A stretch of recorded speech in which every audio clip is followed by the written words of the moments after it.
Jusqu'au milieu du XXe siècle, servir un rôti était signe d'aisance financière.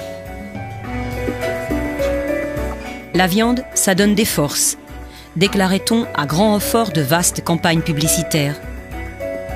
Aujourd'hui, une chose est sûre, la viande est devenue une marchandise de masse, bon marché, accessible à toutes les bourses.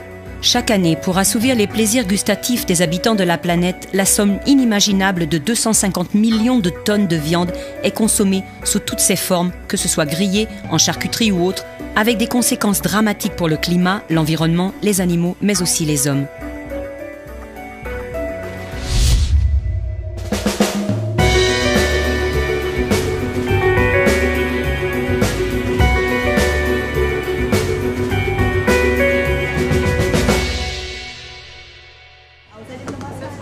Du point de vue scientifique, les éléments nutritionnels de la viande sont, en moyenne et en fonction du type de viande, 10% de graisse, environ 20% de protéines et 70% d'eau,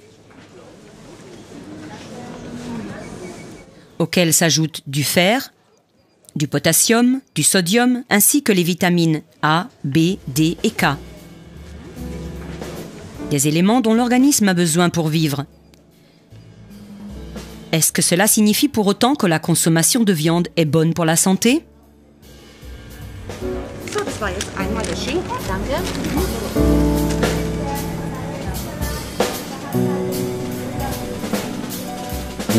Les gens pensent que la viande est un aliment de base.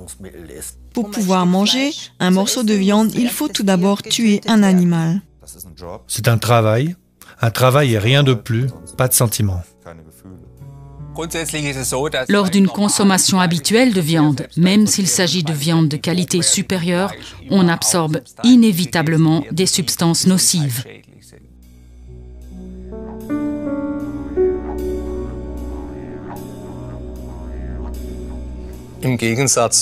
À l'inverse des autres aliments, la viande est un cadavre, un morceau de cadavre.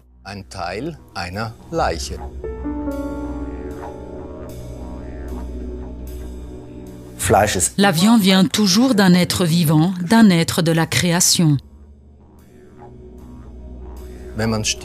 Lorsque nous mourons, notre chair se durcit. C'est ce qu'on appelle la rigidité cadavérique. Après un certain temps, elle s'assouplit à nouveau. En termes de boucherie, on parle de viande rassie, c'est-à-dire que la viande est à nouveau assez tendre pour être consommée.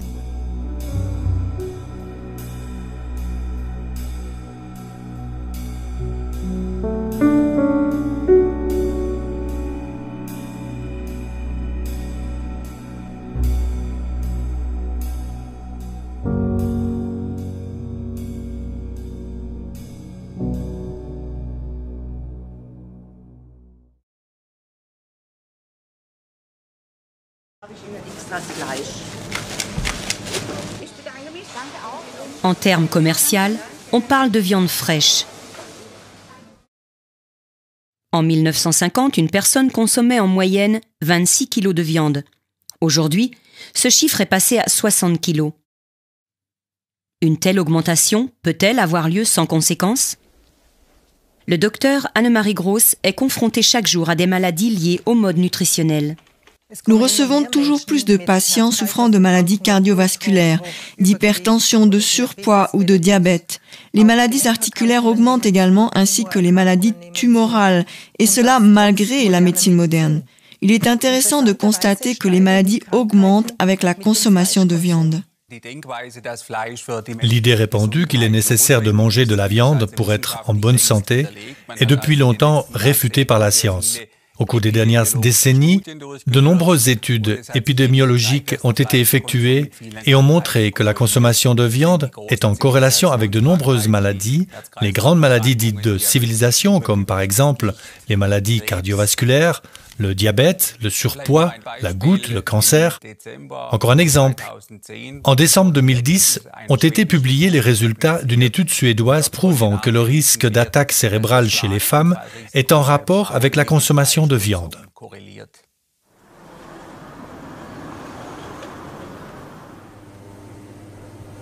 Le docteur Hans-Günther Kugler dirige un laboratoire d'analyse en micronutriments. L'un de ses livres s'intitule « Manger végétarien, oublier la maladie ». Il faut savoir qu'aujourd'hui, les maladies de civilisation représentent 30% des dépenses publiques de santé, tendance à la hausse. La consommation de viande est en rapport avec l'augmentation de poids. Les êtres humains deviennent de plus en plus gros. Selon l'Organisation mondiale de la santé, il existe actuellement 1,7 milliard de personnes en surpoids. Et le surpoids est l'un des facteurs principaux du diabète de type 2, ce qui fait grimper de manière fulgurante le nombre de malades de diabète. Nous en sommes à 285 millions de diabétiques et la consommation de viande est assurément l'un des facteurs principaux de cette maladie.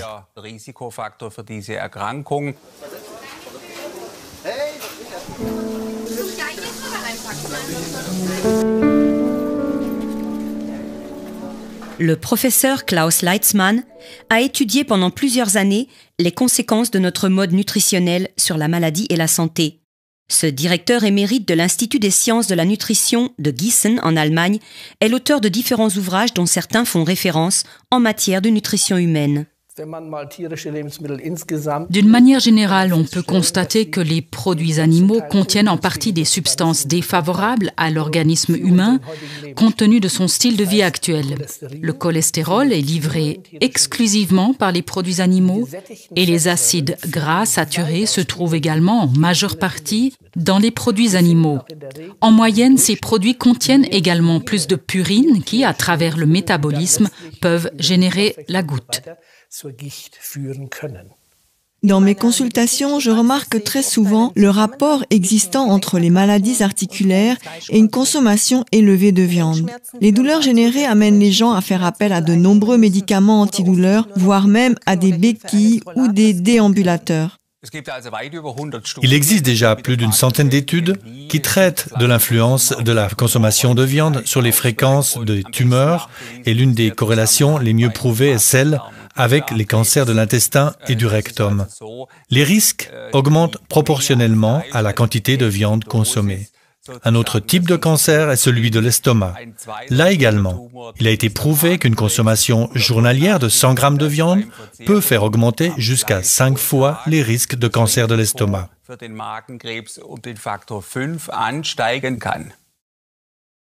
L'Argentine et l'Uruguay font partie des plus grands pays producteurs et consommateurs de viande de bœuf de cette terre. Ces deux pays montrent également les taux les plus élevés de cancer du sein et de l'intestin. Ce n'est pas une preuve, mais un indice. Le docteur Hans-Günther Kugler éclaire les causes éventuelles. Différentes substances favorisent la croissance de tumeurs, comme par exemple le fer héménique, présent dans la viande, qui favorise la formation de radicaux libres, qui, à leur tour, endommagent l'ADN. Il existe également certains composés chimiques, les amines hétérocycliques aromatiques, qui se développent, par exemple, dans la viande grillée ou frite. Ces composantes conduisent à des mutations de notre matériel génétique, pouvant déclencher des cancers. La viande, un facteur de risque de développement de tumeurs, de la goutte et du diabète. La consommation de viande peut également influencer de manière négative la mémoire. Il existe des indices selon lesquels la consommation de viande irait également de pair avec les risques de la maladie d'Alzheimer. On a pu constater que les personnes souffrant de démence consommaient en moyenne plus de viande que celles qui ne sont pas touchées par cette maladie.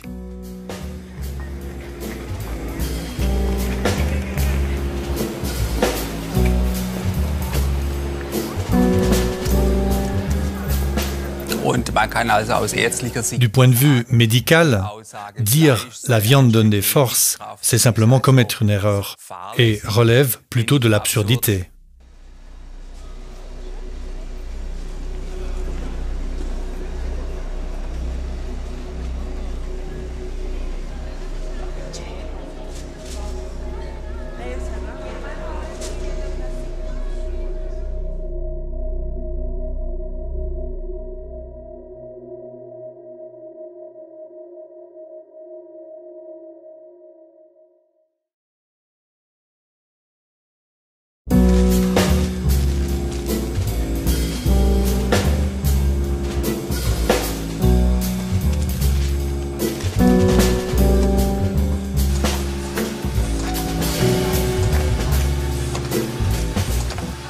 La demande de viande continue à augmenter de manière impressionnante. Actuellement, dans le monde entier, 250 millions de tonnes de viande sont consommées par an.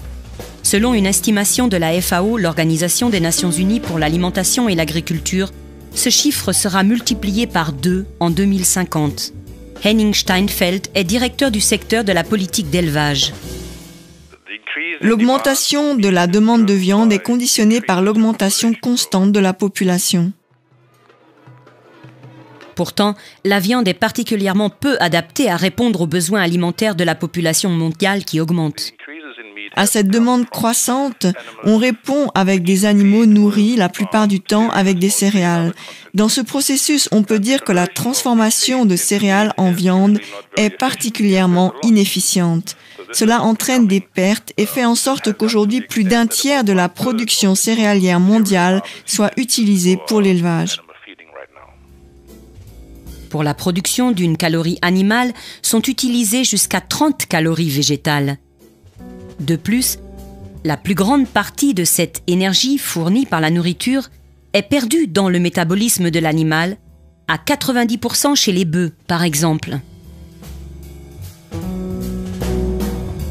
Sans passer par l'estomac de l'animal, la même quantité de soja et de céréales pourrait nourrir 10 fois plus de personnes.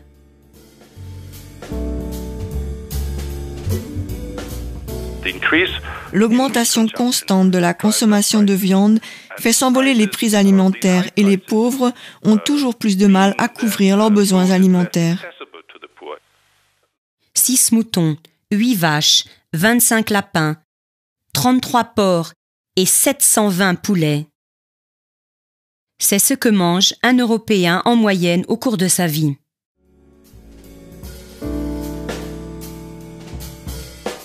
Pour nourrir ces animaux, des céréales et du soja sont importés de pays comme le Brésil ou l'Argentine. Ces mêmes pays dans lesquels la population doit lutter contre la pauvreté. L'ex-rapporteur spécial des Nations Unies sur le droit à l'alimentation, Jean Ziegler, est membre du comité de conseil des droits de l'homme aux Nations Unies. Son jugement a du poids. L'agriculture mondiale pourrait, sans aucun problème, nourrir 12 milliards de personnes. Autrement dit, chaque enfant qui meurt, pendant que nous parlons, est assassiné.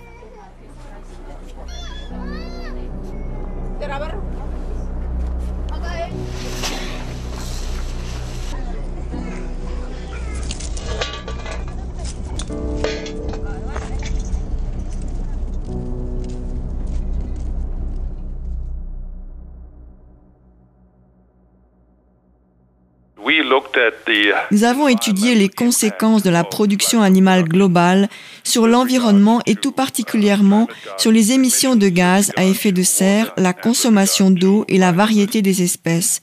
Dans son ensemble, l'élevage est responsable de l'équivalent de 7,1 tératonnes, c'est-à-dire plus de 7 milliards de tonnes de CO2. À l'époque de cette étude, cela représentait 18% de l'ensemble des gaz à effet de serre produits par les hommes. Ce qui pèse le plus sur la balance, l'élevage est responsable d'une grande partie du déboisement mondial. 70% des terres déboisées d'Amérique latine sont transformées en prairies pour les bovins.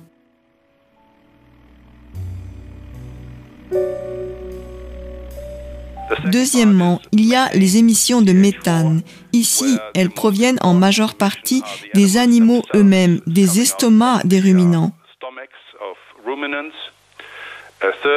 Et troisièmement, il y a les oxydes d'azote, des gaz au potentiel à effet de serre 3 fois plus destructeurs que le dioxyde de carbone ou le CO2. Ces gaz proviennent du fumier, mais également du nombre impressionnant d'engrais utilisés pour la culture des végétaux nécessaires à l'élevage.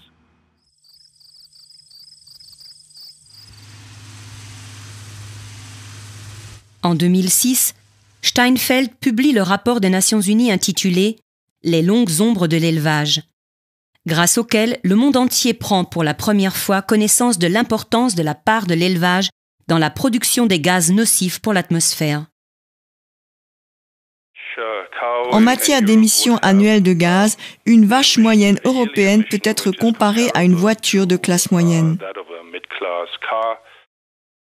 La production d'un kilo de viande engloutit 20 000 litres d'eau et 50 mètres carrés de forêt vierge sont arrachés irrémédiablement.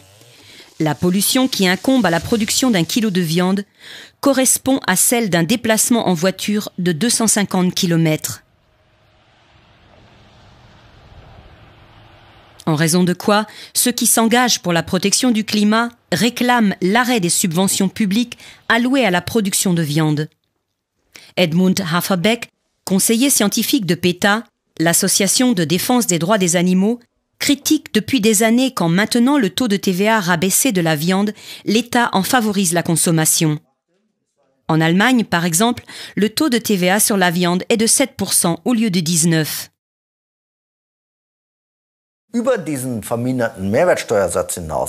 Au-delà de ce fait, la production de viande est soutenue et financée par un très grand nombre de subventions publiques. Plus de la moitié du budget de l'Union européenne est allouée aux subventions agricoles et la plus grande partie de ces dernières investit pour la production animale.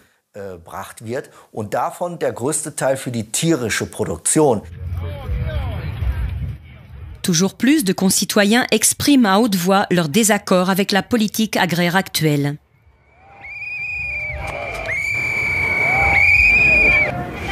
Ils ne veulent qu'une chose, l'argent, l'argent et encore de l'argent. Seul celui qui, par son travail, s'engage socialement et écologiquement devrait recevoir des subventions. L'État allemand ne devrait plus avoir le droit de financer l'élevage intensif comme c'est le cas avec sa politique agraire. La viande est pire que l'alcool. La viande est pire que les cigarettes. La viande est pire que les alcools forts et c'est la raison pour laquelle, tout à fait logiquement, la TVA sur la viande devrait être augmentée. Les gens pensent que la viande est un aliment de base, c'est-à-dire qui appartient à l'alimentation de base de l'être humain. C'est une croyance erronée, une fausse information. Un tribunal allemand de haute instance a même constaté que, je cite, « La viande n'est pas un élément nécessaire à l'alimentation humaine ». La viande n'est pas un aliment en soi puisqu'elle n'est pas nécessaire pour vivre. Elle devrait donc être considérée comme ce qu'elle est, un produit dit de luxe comme le tabac ou l'alcool. La FAO, l'Organisation des Nations Unies pour l'alimentation, dans son rapport annuel de 2009, demande l'instauration d'une taxe sur la viande. C'est une des possibilités de s'assurer que les producteurs dont les activités nuisent à l'environnement portent la responsabilité de ces nuisances.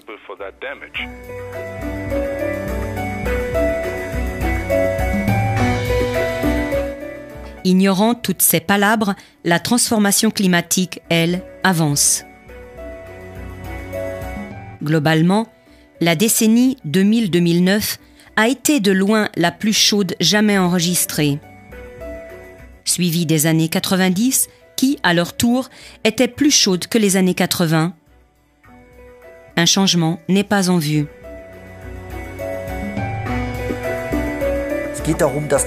Regardons les choses en face. La planète bleue est en train d'être détruite par la production de viande. Cela est prouvé scientifiquement. Nous devons changer de cap, sinon le pronostic est sombre.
Un Européen mange environ 65 kilos de viande par an. Mais que faut-il pour que le steak arrive dans son assiette? Edmund Afferbeck décrit ce qui se passe dans les stalles et les élevages industriels. Lorsqu'on va dans ces entreprises où sont tenus plusieurs dizaines de milliers d'animaux, par exemple des dindes ou des poulets, pour ce qui est des porcs, ils se comptent aussi par milliers, lorsque l'on entre dans ces bâtiments, on voit clairement pourquoi on parle d'élevage intensif ou d'élevage industriel.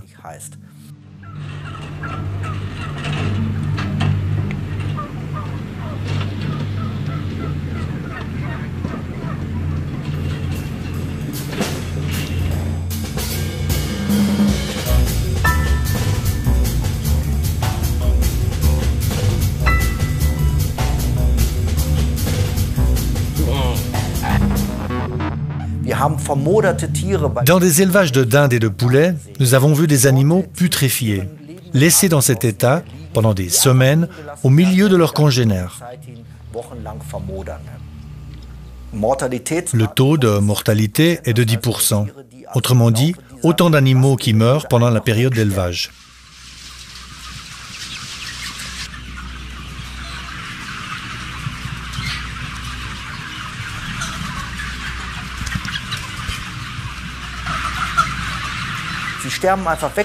Ils meurent et sont laissés là, sur le sol. Des animaux aux plaies ouvertes, par exemple dans les élevages de porcs, des plaies dues au fait qu'ils se blessent sur ce sol tubulaire. Puis, il y a le cannibalisme. Rongés par l'ennui, les animaux se mordent constamment la queue ou le moignon qu'il en reste. Ils mordillent jusqu'à la formation de plaies. Nous avons vu des porcs avec des plaies ouvertes au rectum. Pour de telles entreprises, des frais de vétérinaire ne sont pas rentables. Alors ces animaux ne reçoivent pas de soins.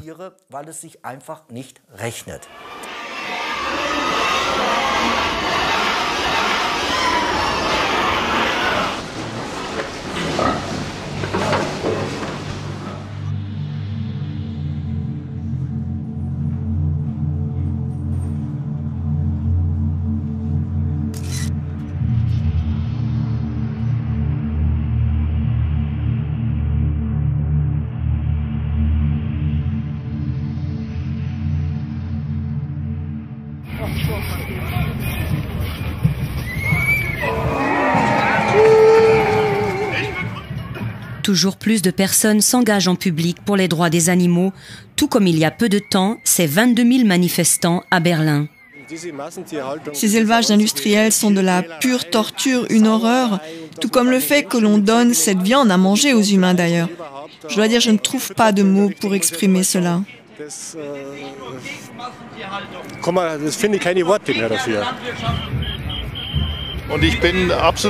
Je suis tout à fait contre le fait de produire des aliments de manière industrielle, contre le fait que les animaux soient maltraités et considérés uniquement comme des marchandises et non comme des êtres vivants. Alors, l'élevage industriel appartiendra-t-il bientôt au passé? L'auteur et journaliste Hans-Ulrich Grimm en doute. Il a rassemblé un nombre impressionnant d'informations sur les thèmes de l'alimentation et de la santé et a jeté un regard dans les coulisses de l'industrie alimentaire. La situation telle qu'elle est aujourd'hui n'est pas arrivée par accident. La situation est telle qu'elle parce qu'il y a de nombreux intérêts en jeu. Allez voir du côté de l'Allemagne du Nord, dans cette région où la torture des volailles va bon train, et regardez ce que proposent les concessionnaires de voitures. Des grosses cylindrées américaines, Jeeps, etc. Là-bas, les garages et les concessions Mercedes sont gigantesques. Dans ces régions, la torture animale rapporte. Je crois qu'il est très important que nous arrêtions enfin de tout faire par profit, surtout en ce qui concerne les produits alimentaires. Là, ça va trop loin. Nous ne pouvons tout de même pas laisser les animaux manger de telles saletés juste pour permettre à l'industrie alimentaire d'en retirer des bénéfices par millions. Les animaux devraient être traités avec soin, tout comme nous voulons être traités. Chacun d'entre nous doit faire le premier pas et acheter consciemment des produits certifiés de l'agriculture biologique. Je crois dans le pouvoir du consommateur. Quelles retombées ont de tels appels lancés aux consommateurs? Dans le cadre d'une étude faite en Allemagne au niveau national sur le comportement en matière d'achat de nourriture, 70% des personnes interrogées déclarent qu'un élevage qui respecte les besoins des animaux est, pour elles, un critère important. Que répondent à cette même question les clients d'un supermarché ? Nous achetons toujours notre viande chez le boucher parce que là, nous savons d'où elle vient. Mais la viande vendue par le boucher du coin ou la vendeuse spécialité du petit supermarché d'à côté provient-elle d'animaux qui ont vécu heureux ? Il faut savoir que 98% de la viande proposée à la vente est issue de l'élevage intensif conventionnel. 2% seulement, au maximum, viennent de ce qu'on appelle l'élevage biologique. Cependant, l'élevage biologique est lui aussi un élevage intensif, juste un peu mieux et avec une alimentation de base un peu meilleure. Mais la différence s'arrête là. C'est pourquoi chacun doit prendre conscience une fois pour toutes, toute viande vendue dans le commerce est normalement issue de l'élevage intensif. Le comportement d'achat serait-il différent si, sur l'emballage, on voyait des images de l'horrible réalité au lieu d'animaux guillerets ? Que pensez-vous de cette proposition ? Effrayant, non? En tout cas, je ne trouve pas ça appétissant, c'est sûr. Dégoûtant, tout simplement dégoûtant. Dans ce cas, je ne l'achèterai pas. En 2011, le professeur Dr Hubert Weiger, président de l'Organisation de protection de la nature et de l'environnement Bund en Allemagne, réclame plus de transparence dans le secteur de la production de viande. Sa proposition, mettre sur les étiquettes des produits carnés des images montrant les conditions d'élevage des animaux abattus.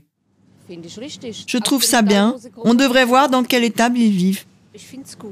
Je trouve ça bien. Je trouve ça très bien. Cet élevage intensif, ce n'est pas bien, pas sain. Ça rend les animaux malades et les consommateurs aussi, je pense.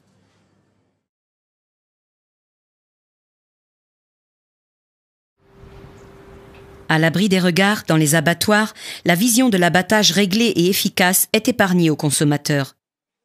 Hubert Lieberts était boucher. Il décrit en détail le déroulement de l'abattage porcin. Le déroulement normal est le suivant. Les porcs arrivent, ils sont débarqués, conduits dans la halle. Alors ils sont mis dans des gondoles métalliques qui, à la chaîne, les plongent brièvement dans une fosse à gaz, le gaz de la mort. Avant, on faisait ça avec une tenaille électrifiée. Les porcs étaient tout d'abord arrosés, puis ils rentraient et étaient anesthésiés avec la tenaille. Une décharge électrique, on comptait jusqu'à 23 secondes, suffisent. Puis les animaux étaient accrochés par les pattes arrière. La station suivante était la saignée.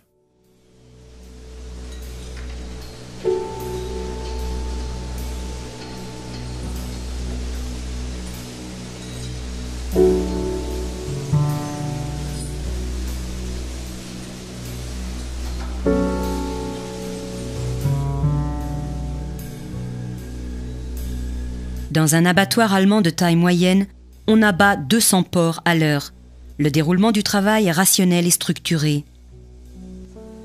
Halle d'arrivée des bestiaux, halle d'abattage, chambre froide et récupération des abats. Toutes les étapes sont à proximité directe les unes des autres. Puis, ils passaient par l'échauffage, où ils étaient plongés dans un chaudron d'eau chaude, pour ainsi dire, avant de passer à l'épilage, l'élimination des poils par des racleurs. Puis, ils passaient au flambage, dans lequel les flammes au gaz éliminent les derniers poils. Ensuite, venaient l'éviscération, c'est-à-dire que les porcs étaient accrochés la tête en bas par l'une des pattes arrière et étaient éventrés pour ouvrir l'animal. Les pattes aussi sont écartées pour faciliter le retrait des abats. C'est également pendant cette étape que la langue était également tranchée en partie, de sorte qu'elle pendait à l'extérieur. Les yeux arrachés et les oreilles également coupées. Ensuite, les animaux étaient vidés.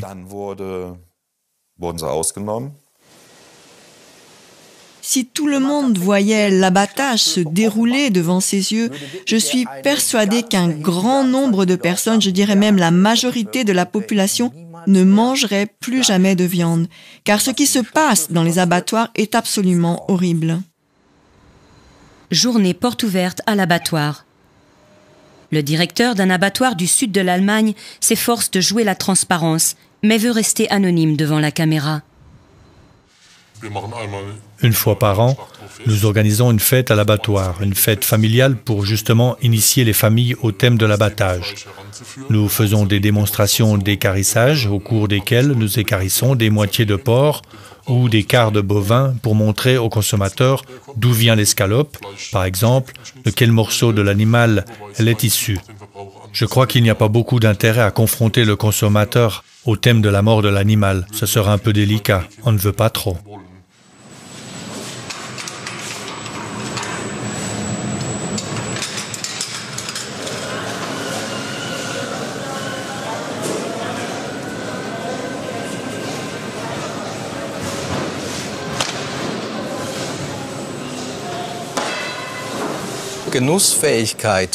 La consommabilité de la viande dépend en grande partie du fait que les muscles sont complètement vidés de leur sang. D'une manière générale, ce sont les muscles qui composent la viande consommée. C'est pourquoi l'animal n'est pas complètement tué avant d'être saigné. On parle d'anesthésie. En fait, on détruit certaines cellules du cerveau. Chez les bovins, ici en haut, dans la région du front. Puis on accroche l'animal par la patte arrière, on lui tranche la carotide et on laisse le cœur évacuer tout le sang grâce au pompage qu'il effectue encore. C'est une étape très importante dans la pratique de la boucherie car si toutes les veines ne sont pas vidées, la viande sera pratiquement immangeable.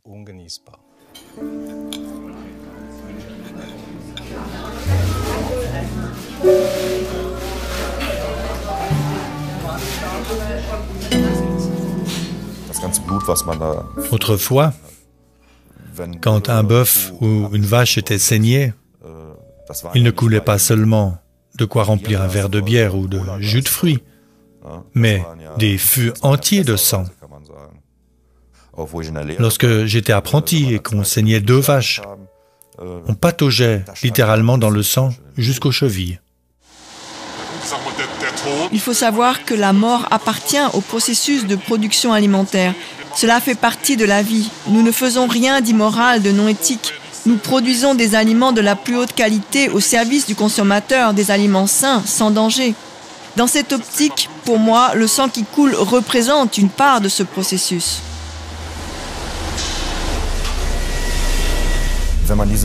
Quand on exerce cette profession pendant un certain temps et qu'on travaille constamment sur la chaîne d'abattage, on devient de plus en plus insensible.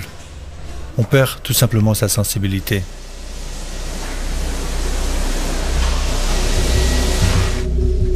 Dans le processus d'abattage, optimiser l'acte de tuer est la réalité quotidienne de tous les employés de la chaîne.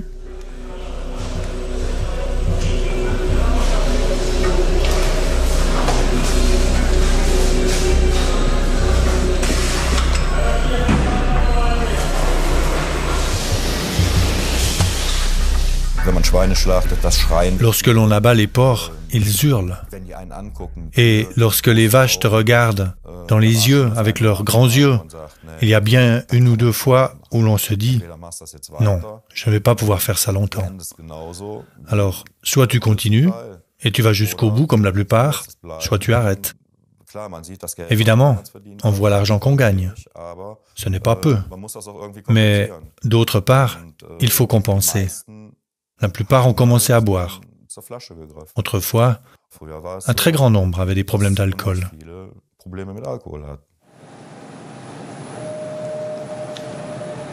De temps en temps, une petite escalope. Si je ne connais pas personnellement le porc, c'est OK. D'ordinaire, lorsque l'on mange de la viande, on ne réfléchit pas au fait qu'elle vient d'un animal. Ou bien, comment c'est pour vous lorsque vous mangez de la viande? Oui, c'est ça. On n'y pense pas ou rarement. À quoi on pense? À être rassasié?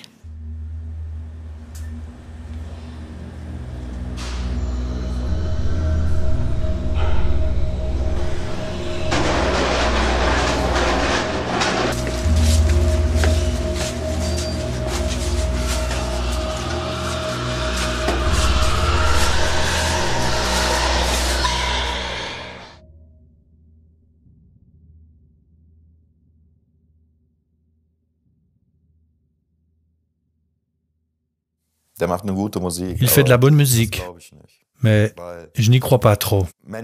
Parce que la plupart des gens ont tendance à refouler les choses. On voit régulièrement à la télé ce qui se passe dans les abattoirs. En fait, les gens devraient se dire « Mon Dieu, tout ça, c'est de la vraie torture !» Et que se passe-t-il? Rien. Les gens retournent manger un steak et vont prendre un gyros ou une saucisse frite au coin de la rue.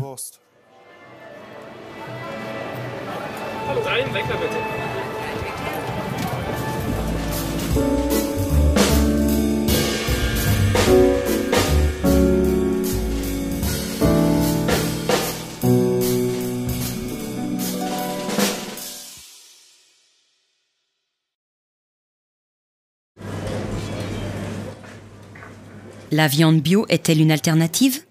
En tout cas, l'étiquetage bio promet de meilleures conditions d'élevage, des animaux mieux nourris et moins de substances nocives dans le produit fini. La demande a augmenté, tout particulièrement après les scandales de la dioxine et des antibiotiques. Notre conscience a-t-elle pour autant raison d'être tranquillisée? La viande bio reste de la viande. La viande est toujours un produit venant d'un être de la création, du règne animal, qui, même s'il a été élevé selon des critères bio, n'en est pas moins abattu pour sa chair. Nous sommes allés visiter quelques boucheries campagnardes dans lesquelles les animaux bio sont abattus de manière bio. Et nous avons constaté que la méthode d'abattage est exactement la même. Les appareils et les techniques d'abattage sont les mêmes, qu'il s'agisse d'animaux d'élevage, conventionnels ou bio. À l'abattage, il n'y a pas de différence pour ces bovins et ces porcs. Le matériel génétique du porc est à 98% semblable à celui de l'être humain.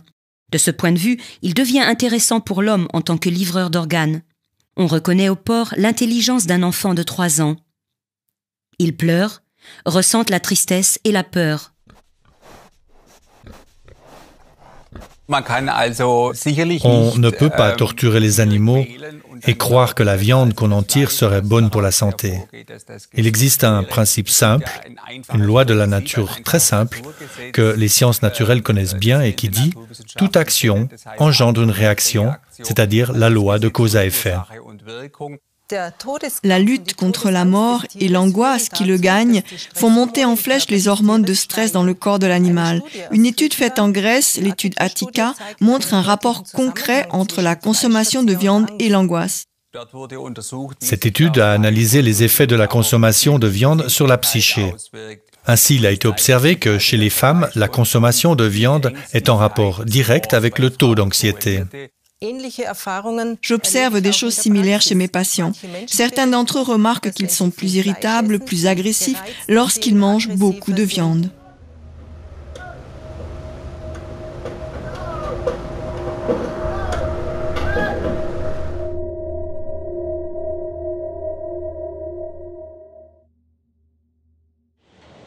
La douleur, le bonheur et le malheur, Hubert Liebertz a appris à connaître ce que ressentent les animaux.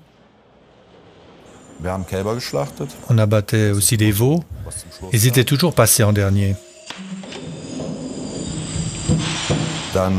Puis, un jour, j'ai vu une larme dans les yeux d'un veau. Et à partir de là, ça a été fini. Je ne pouvais plus.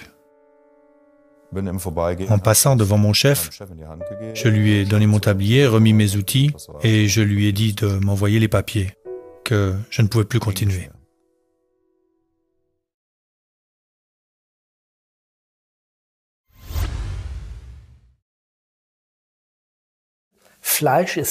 La viande est vitale pour les bouchers, mais pas pour le reste de la population. Aujourd'hui, de nombreuses personnes ont pris conscience des avantages d'un mode d'alimentation végétarien. Une étude menée en juillet 2010 par l'Institut de sondage EMNID rapporte que 51% des Allemands veulent manger moins de viande à l'avenir. Dans le monde entier, aux États-Unis et en Angleterre par exemple, mais également en Allemagne, de nombreuses études montrent que les végétariens sont en moyenne en bien meilleure santé. Puis il y a eu la célèbre étude du Centre de recherche allemand contre le cancer sur les végétariens et sur les effets de la consommation de la viande. Il a été mené sur plus de 21 ans et les résultats ont montré que la mortalité augmentait parallèlement à l'augmentation de consommation de viande. Les végétariens sont rarement en surpoids, ils ont rarement un taux de cholestérol élevé, leur tension artérielle est normale, leurs analyses du foie présentent de bien meilleurs résultats. En moyenne, tout leur corps est en meilleure santé. Aujourd'hui, il y a longtemps que celui qui veut devenir végétarien n'est plus traité comme un marginal. On peut paner comme on a l'habitude de le faire, mais peut-on paner sans œufs ? La réponse est oui, et j'espère que je vais bien le réussir devant vous, parce que c'est possible. Les cours de cuisine végétarienne sont de plus en plus appréciés, mais beaucoup ont des difficultés à lâcher des habitudes alimentaires entretenues depuis des années. Christophe Michels donne du courage à ses élèves. Si vous avez été un gros mangeur de viande et que vous aimez les plats bien relevés, n'hésitez pas, grillez et assaisonnez autant que le cœur vous en dit. Cuisinez les légumes comme vous cuisiniez votre viande. Je vais vous le montrer. Ce qui fait le petit plus des grillades, et c'est le cas aussi pour la viande, c'est la croûte qui se forme. C'est elle qui donne l'arôme tant apprécié. Avec les légumes, on peut faire la même chose. On peut les mettre sur le grill, les frire, les paner. Toutes les fantaisies sont permises pour développer cet arôme qui n'est peut-être pas identique à celui de la viande, mais qui s'en rapproche beaucoup et qui, puissant en goût ou bien relevé, satisfera nos papilles. Mais l'être humain, autrefois chasseur et cueilleur, n'a-t-il pas toujours mangé de la viande ? Ici, les observations sont claires. Des 50 millions d'années en question, l'homme en a passé 45 à être exclusivement herbivore, fruits, feuilles, écorces, fleurs, noix. Sur ce point, les opinions sont pratiquement unanimes. Cette longue période d'évolution a bien sûr marqué notre anatomie, notre corps donc, mais également notre physiologie, notre métabolisme. Et lorsque l'on compare aujourd'hui les caractéristiques anatomiques et physiologiques de l'être humain avec d'une part celles d'un carnivore type du monde animal et d'autre part avec celles d'un herbivore type du monde animal, on constate que l'homme se range de toute évidence dans la catégorie des herbivores. C'est sans équivoque. J'ai toujours apprécié la bonne cuisine, autrefois carnée, aujourd'hui végétarienne. Le plaisir du palais n'en souffre pas le moins du monde. C'est très simple. Lexi.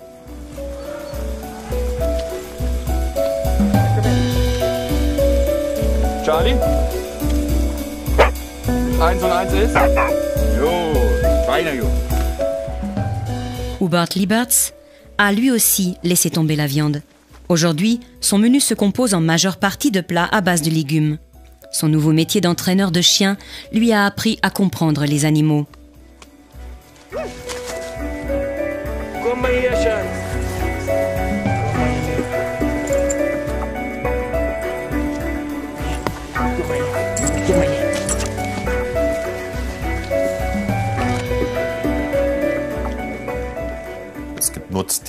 Il y a les animaux d'élevage et les animaux ordinaires, mais pour moi, tous les animaux ont des sentiments et ressentent la souffrance, à la nuance près qu'ils ne l'expriment pas comme les hommes. Et là, pour moi, il n'y a pas de différence entre un chat, une souris ou tout autre animal. Je ne vois pas de différence, pas non plus avec les animaux dits d'élevage, comme les vaches, les bœufs, les porcs, ni aucun autre animal.